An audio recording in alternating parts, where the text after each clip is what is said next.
تمام تعریف اللہ کے لیے ہے. ہم اس کی حمد کرتے ہیں، اس سے مدد، ہدایت اور مغفرت چاہتے ہیں، اس کی بارگاہ میں توبہ کرتے ہیں اور اپنے نفسوں کی برائیوں اور اپنے برے اعمال سے اللہ کی پناہ لیتے ہیں. اللہ جسے ہدایت دے اسے کوئی گمراہ کرنے والا نہیں، اور جسے گمراہ کرے اسے کوئی ہدایت دینے والا نہیں. میں گواہی دیتا ہوں کہ ایک اللہ کے سوا کوئی معبود برحق نہیں، اس کا کوئی شریک نہیں. اور میں گواہی دیتا ہوں کہ ہمارے نبی اور سردار محمد اس کے بندے اور رسول ہیں. اے اللہ، درود و سلام اور برکت نازل فرما اپنے بندے اور رسول محمد پر، ان کے آل و اصحاب پر بہت زیادہ درود و سلام. اے لوگو، اپنے پروردگار سے ڈرو جس نے تمہیں ایک جان سے پیدا کیا اور اسی سے اس کی بیوی کو پیدا کر کے ان دونوں سے بہت سے مرد اور عورتیں پھیلا دیں. اس اللہ سے ڈرو جس کے نام پر ایک دوسرے سے مانگتے ہو، اور رشتے ناطے توڑنے سے بھی بچو. بے شک اللہ تعالیٰ تم پر نگہبان ہے. اے ایمان والو، اللہ سے کما حق ڈرو اور دیکھو مرتے دم تک مسلمان ہی رہنا. اے ایمان والو، اللہ تعالیٰ سے ڈرو اور سیدھی یعنی سچی باتیں کیا کرو تاکہ اللہ تعالیٰ تمہارے کام سنوار دے اور تمہارے گناہ معاف فرما دے. اما بعد، تم اللہ تعالیٰ کا تقوی اختیار کرو. اللہ تعالیٰ کا تقوی عظیم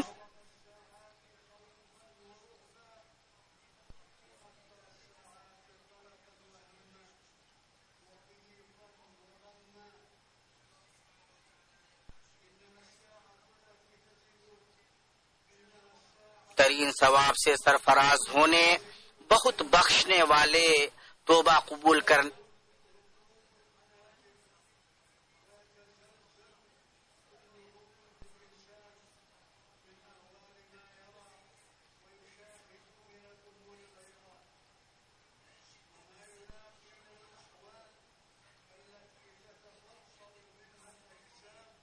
والے، اللہ کی خوشنودی حاصل کرنے اور سزا کی تکلیف سے نجات پانے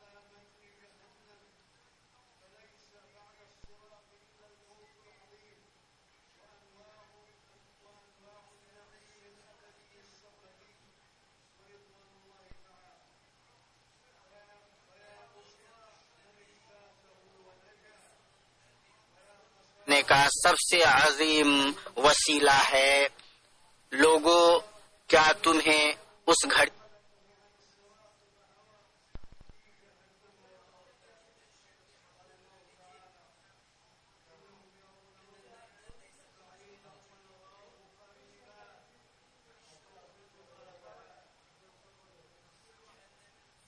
کا علم ہے جو سب سے سخت کرب و تکلیف والی، سب سے زیادہ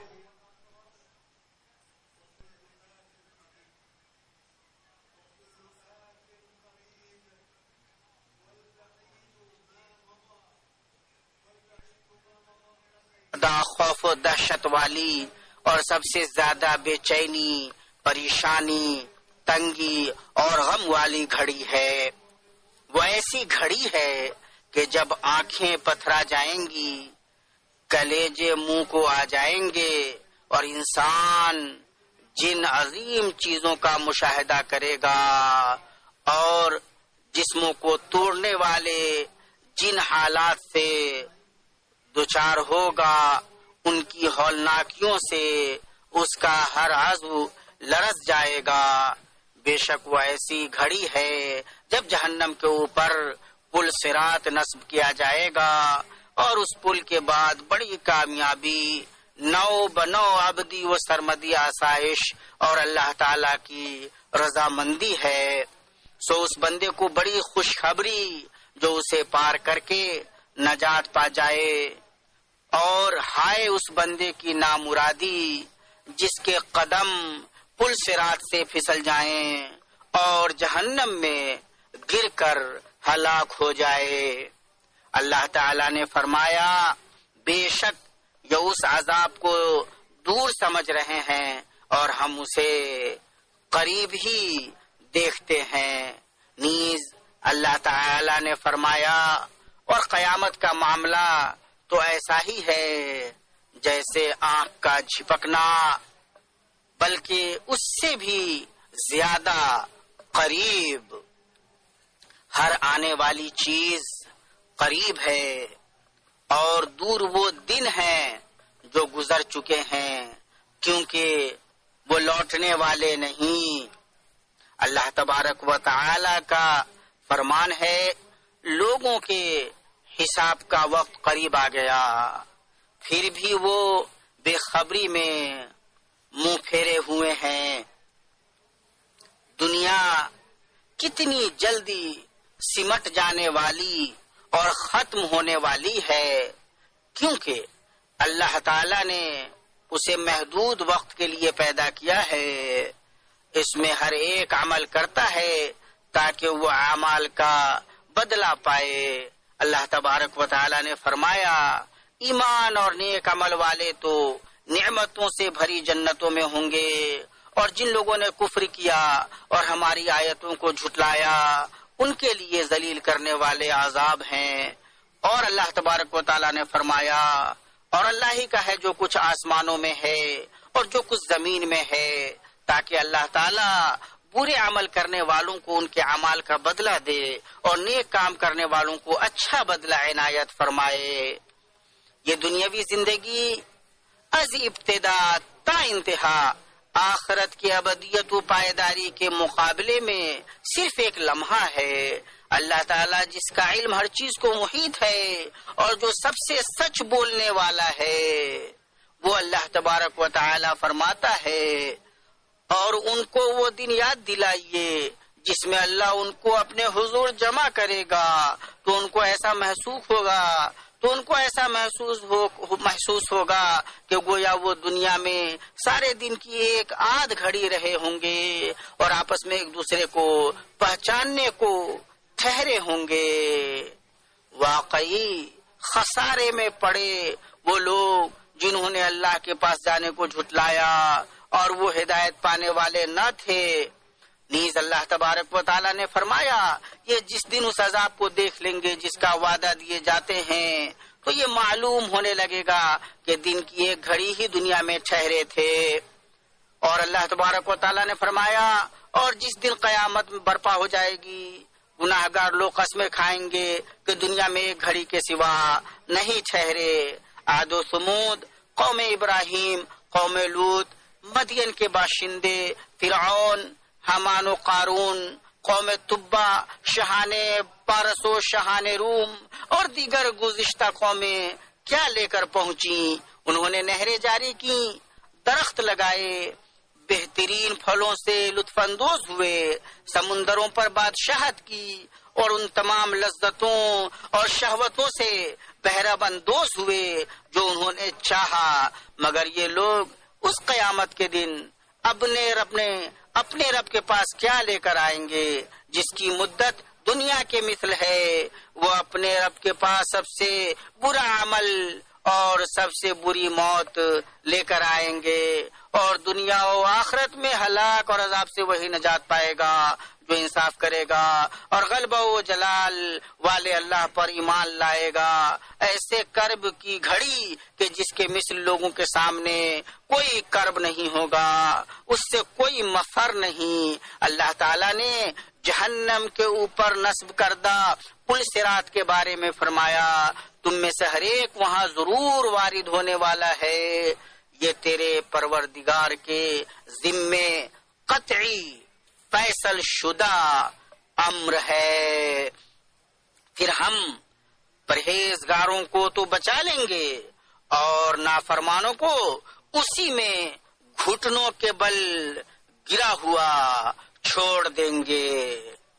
یہ جہنم کے پل پر گزرنے کی وہ گھڑی ہے جو صحابہ کرام کے دلوں میں ڈر اور دہشت بھر دیتی تھی، اسی طرح ان کے بعد ان کے نقش قدم پر چلنے والوں کے دلوں میں اللہ کا خوف بھر دیتی تھی، اور انہیں نافرمانیوں اور گناہوں سے روکتی تھی، وہ اللہ تعالیٰ سے یہ امید رکھتے تھے کہ اللہ تعالیٰ کی رحمت سے اس پل کو پار کر کے جنت تک پہنچیں گے۔ عائشہ رضی اللہ تعالی عنہا سے روایت ہے کہ انہوں نے جہنم کو یاد کیا اور رو پڑی تو رسول اللہ صلی اللہ علیہ وسلم نے فرمایا تم کیوں رو رہی ہو؟ انہوں نے کہا میں جہنم کو یاد کر کے رو پڑی۔ کیا آپ قیامت کے دن اپنے گھر والوں کو یاد رکھیں گے؟ آپ صلی اللہ علیہ وسلم نے فرمایا سنو، 3 مقامات ایسے ہیں جن میں کوئی کسی کو یاد نہیں کرے گا میزان کے پاس، یہاں تک کہ اسے یہ پتا چل جائے کہ آیا اس کا پلڑا ہلکا ہے یا بھاری۔ اعمال نامے کے اڑتے وقت یہاں تک کہ اسے معلوم ہو جائے کہ اس کا نامہ اعمال اس کے دائیں ہاتھ میں گرتا ہے یا اس کے بائیں ہاتھ میں یا اس کے پیچھے سے، اور پل صراط کے پاس جب اسے جہنم کے درمیان نصب کیا جائے گا یہاں تک کہ اسے پار کر جائے۔ اسے ابو داؤد نے روایت کیا۔ ایک مرتبہ عبداللہ ابن رواحہ رو پڑے تو لوگوں نے پوچھا اے ابن رواحہ آپ کیوں رو رہے ہیں؟ انہوں نے کہا اللہ کی قسم مجھے نہ دنیا سے محبت ہے اور نہ تم سے وارفتگی، لیکن میں نے رسول اللہ صلی اللہ علیہ وسلم کو قرآن کریم کی ایک ایسی آیت پڑھتے ہوئے سنا ہے جس میں جہنم کا ذکر ہے، تم میں سے ہر ایک وہاں ضرور وارد ہونے والا ہے، یہ تیرے پروردگار کے ذمے قطعی فیصل شدہ امر ہے۔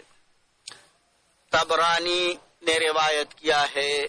ابو ہریرہ رضی اللہ عنہ سے روایت ہے کہ رسول اللہ صلی اللہ علیہ وسلم نے فرمایا اللہ تعالی لوگوں کو جمع کرے گا تو مومن کھڑے ہو جائیں گے یہاں تک کہ جنت ان کے قریب کر دی جائے گی۔ وہ آدم کے پاس آ کر عرض کریں گے اے ہمارے والد ہمارے لیے جنت کا دروازہ کھلوائیے۔ وہ جواب دیں گے کیا جنت سے تمہیں نکالنے کا سبب تمہارے باپ آدم کی خطا کے سوا کوئی اور چیز بنی تھی؟ میں اس کام کا اہل نہیں ہوں، نوح کے پاس جاؤ۔ تو نوح جواب دیں گے نفسی نفسی مجھے اپنی ہی فکر ہے، مجھے اپنی ہی فکر ہے۔ ابراہیم کے پاس جاؤ، ابراہیم علیہ السلام کہیں گے نفسی نفسی تم موسیٰ کا رخ کرو، موسیٰ علیہ السلام بھی کہیں گے نفسی نفسی تم لوگ عیسیٰ کے پاس جاؤ، عیسیٰ بھی فرمائیں گے نفسی نفسی تم لوگ محمد کے پاس جاؤ۔ آپ صلی اللہ علیہ وسلم فرماتے ہیں کہ میں آگے بڑھوں گا اور عرش کے نیچے پہنچ کر اپنے رب کے حضور سجدے میں گر جاؤں گا اور اسے تعریفی کلمات اور حسن ثنا سے اپنے رب کی تعریف بیان کروں گا جو اللہ تعالیٰ نے مجھ سے پہلے اور کسی پر ظاہر نہیں کیے تھے۔ پھر اللہ تعالیٰ کہے گا اے محمد اپنا سر اٹھائیں اور سوال کریں آپ کو عطا کیا جائے گا، آپ سفارش کریں آپ کی سفارش قبول کی جائے گی۔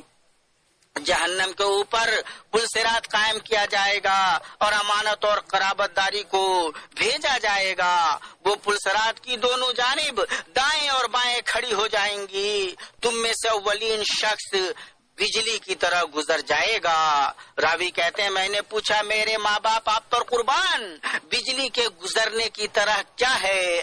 آپ صلی اللہ علیہ وسلم نے فرمایا تم نے کبھی بجلی کی طرف نہیں دیکھا کس طرح پلک جھپکنے میں گزرتی اور لوٹتی ہے، پھر ہوا کے گزرنے کی طرح تیزی سے، پھر پرندہ گزرنے اور آدمی کے دوڑنے کی طرح ان کے اعمال ان کو لے کر دوڑیں گے، اور تمہارا نبی پل صراط پر کھڑا ہو کر کہہ رہا ہوگا اے میرے رب سلامتی سے گزار دے، سلامتی سے گزار دے، حتیٰ کہ بندوں کے اعمال ان کو لے کر گزرنے سے قاصر ہو جائیں گے۔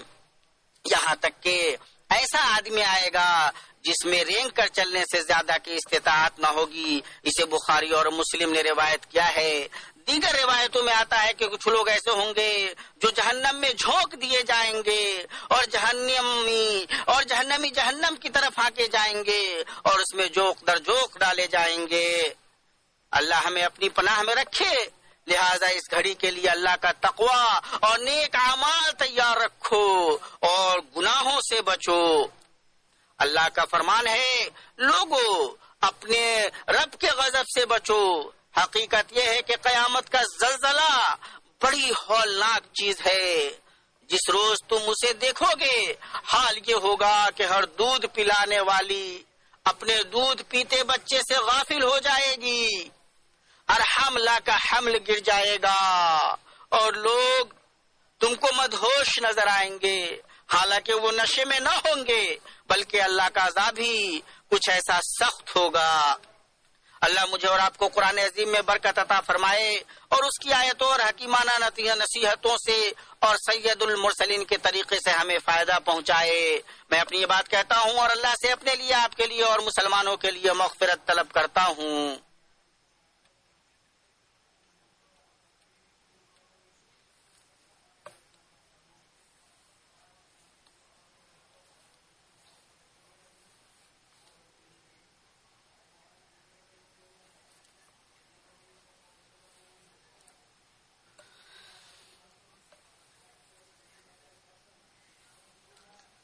سبھی تعریف اللہ کے لیے ہے جو تمام جہانوں کا رب اور نیک بندوں کا دوست ہے.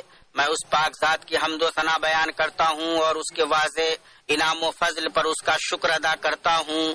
میں گواہی دیتا ہوں کہ اللہ کے سوا کوئی معبود برحق نہیں، وہ یکتا ہے، اس کا کوئی شریک نہیں، وہ بادشاہ اور حق مبین ہے. اور میں گواہی دیتا ہوں کہ ہمارے سردار اور نبی محمد اللہ کے امانت دار بندے اور رسول ہیں. اے اللہ درود و سلام نازل فرما اپنے بندے اور رسول محمد پر جو تمام جہانوں کے لیے رحمت بنا کر بھیجے گئے اور ان کے تمام آل و اصحاب پر. اما بعد، اللہ کا تقوی اختیار کرو، نیکیوں کی طرف سبقت کرو اور حرام کاموں سے بچو. اللہ تعالیٰ کا فرمان ہے اے ایمان والو، اللہ سے ڈرو اور ہر شخص کو دیکھنا چاہیے کہ اس نے کل قیامت کے لیے کیا بھیجا ہے. اللہ سے ڈرو، بے شک اللہ تمہارے اعمال سے باخبر ہے. اور ان لوگوں کی طرح نہ ہو جاؤ جو اللہ کو بھول گئے تو اللہ نے بھی انہیں اپنی جانوں سے غافل کر دیا، اور ایسے ہی لوگ نافرمان ہوتے ہیں. اور اللہ تعالیٰ کا فرمان ہے اور اس دن سے ڈرو جب تم اللہ کی طرف لوٹائے جاؤ گے. عمر رضی اللہ عنہ فرماتے ہیں خود کا محاسبہ کر لو قبل اس کے کہ تمہارا محاسبہ کیا جائے، خود کو تول لو قبل اس کے کہ تمہیں تولا جائے. اور اللہ کے سامنے بڑی پیشی کے لیے تیار ہو جاؤ. تقوی اور نیک اعمال کے ذریعے ان ہولناک حالات سے بچو جو تمہیں درپیش ہوں گے. شداد بن اوس رضی اللہ عنہ سے روایت ہے کہ نبی کریم صلی اللہ علیہ وسلم نے فرمایا عقل مند وہ ہے جو اپنا حساب خود کرے اور موت کے بعد کی زندگی کے لیے عمل کرے، اور بے وقوف عاجز وہ ہے جو اپنی خواہشات کے پیچھے چلے اور اللہ سے آرزوئیں وابستہ کرے. اسے ترمذی نے روایت کیا ہے. معاذ بن جبل رضی اللہ عنہ سے روایت ہے کہ نبی صلی اللہ علیہ وسلم فرمایا جہاں کہیں بھی ہو اللہ سے ڈرو اور گناہ ہو جائے تو اس کے بعد نیک کام کر لیا کرو جو اسے مٹا دے، اور لوگوں کے ساتھ اچھے اخلاق سے پیش آؤ. اسے ترمذی اور احمد نے روایت کیا ہے. عبداللہ بن مسعود رضی اللہ تعالیٰ عنہ سے روایت ہے کہ نبی صلی اللہ علیہ وسلم نے فرمایا چھوٹے چھوٹے گناہوں سے بچو جن کے یہ اکٹھے ہو کر انسان کو ہلاک کر دیتے ہیں. اسے طبرانی اور بہقی نے روایت کیا ہے. لوگوں ایمان لا کر اپنی جانوں کو چھڑاؤ. اللہ تبارک و تعالیٰ کا فرمان ہے اگر ظالموں کے پاس ساری زمین کا مال ہو اور اس کے ساتھ اتنا ہی اور بھی ہو تو وہ قیامت کے دن بدترین عذاب سے چھٹکارا پانے کے لیے اسے فدیہ میں دے دیں گے، اور ان کے لیے اللہ کی طرف سے وہ ظاہر ہوگا جس کا انہوں نے گمان بھی نہیں کیا تھا. اللہ کے بندو، اللہ کا فرمان ہے بے شک اللہ اور اس کے فرشتے نبی پر درود بھیجتے ہیں. ایمان والو تم بھی ان پر درود اور خوب سلام بھیجو. لہذا درود و سلام بھیجو انسانوں کے سردار پر، اے اللہ محمد اور ان کے آل پر رحمت نازل فرما، جیسا کہ تو نے ابراہیم اور ان کے آل پر رحمت نازل کی، اور محمد اور ان کے آل پر برکت نازل فرما، جیسا کہ تو نے ابراہیم اور ان کے آل پر برکت نازل کی، اور بہت زیادہ سلامتی نازل فرما۔ اے اللہ خلفائے راشدین ابو بکر، عمر، عثمان اور علی سے اور تمام صحابہ سے راضی ہو جا، اور ان لوگوں سے بھی جو تا قیامت ان کے نقش قدم پر چلیں، ان سے بھی تو راضی ہو جا، اور اپنی رحمت سے ان کے ساتھ ہم سے بھی راضی ہو جا۔ اے سب سے زیادہ رحم کرنے والے، اے اللہ اسلام اور مسلمانوں کو غلبہ عطا کر، اور کفر، کافروں، شرک، مشرکوں اور ملحدوں کو ذلیل و رسوا کر، اپنی کتاب، اپنے نبی کی سنت اور اپنے متقی اور مومن بندوں کی مدد فرما۔ اے اللہ ہمارے چھوٹے بڑے اگلے پچھلے تمام گناہ معاف فرما، ہمارے تمام معاملات کا انجام بہترین بنا، اور ہمیں دنیا کی رسوائی اور آخرت کے عذاب سے بچا لے، ہمارے آخری اعمال کو بہترین اور اچھا بنا، اور ہمیں اپنے نبی محمد صلی اللہ علیہ وسلم کی سنت پر قادم رہ، سنت پر ثابت قدم رکھ، ہم سے راضی ہو جا اور ہمیں بھی راضی کر دے۔ ہمارے اور مسلمانوں کے سبھی فوت شدگان کی مغفرت فرما، ہمارے اور تمام مسلمانوں کے مریضوں کو شفا عطا فرما۔ اے اللہ ہر مومن اور مسلم مرد و عورت کے معاملات کا ذمہ لے لے، اور ہمارے اگلے پچھلے تمام حالات درست فرما دے اپنی رحمت سے، اے ارحم الراحمین۔ اے اللہ ہمیں اور ہماری ذریت کو ابلیس، اس کی ذریت، اس کے دوستوں اور اس کے راستوں سے اپنی پناہ میں رکھ۔ اے اللہ اس مبارک ملک کی جو اسلام کا قلعہ ہے، اس کی سرحدوں کی فوج، امن اور خوشحالی اور ترقی کی حفاظت فرما۔ اے اللہ تمام تعریف اللہ کے لیے ہے، ہم اس کی حمد کرتے ہیں، اس سے مدد، ہدایت اور مغفرت چاہتے ہیں، اس کی بارگاہ میں توبہ کرتے ہیں، اور اپنے نفسوں کی برائیوں اور اپنے برے اعمال سے اللہ کی پناہ لیتے ہیں۔ اللہ جسے ہدایت دے اسے کوئی گمراہ کرنے والا نہیں، اور جسے گمراہ کرے اسے کوئی ہدایت دینے والا نہیں۔ میں گواہی دیتا ہوں کہ ایک اللہ کے سوا کوئی معبود برحق نہیں، اس کا کوئی شریک نہیں، اور میں گواہی دیتا ہوں کہ ہمارے نبی اور سردار محمد اس کے بندے اور رسول ہیں۔ اے اللہ درود و سلام اور برکت نازل فرما اپنے بندے اور رسول محمد پر، ان کے آل و اصحاب پر بہت زیادہ درود و سلام۔ اے لوگو اپنے پروردگار سے ڈرو، جس نے تمہیں ایک جان سے پیدا کیا اور اسی سے اس کی بیوی کو پیدا کر کے ان دونوں سے بہت سے مرد اور عورتیں پھیلا دیں۔ اس اللہ سے ڈرو جس کے نام پر ایک دوسرے سے مانگتے ہو، اور رشتے ناتے توڑنے سے بھی بچو، بے شک اللہ تعالیٰ تم پر نگہبان ہے۔ اے ایمان والو اللہ سے کما حق ڈرو، اور دیکھو مرتے دم تک مسلمان ہی رہنا۔ اے ایمان والو اللہ تعالیٰ سے ڈرو، اور سیدھی یعنی سچی باتیں کیا کرو، تاکہ اللہ تعالیٰ تمہارے کام سنوار دے اور تمہارے گناہ معاف فرما دے۔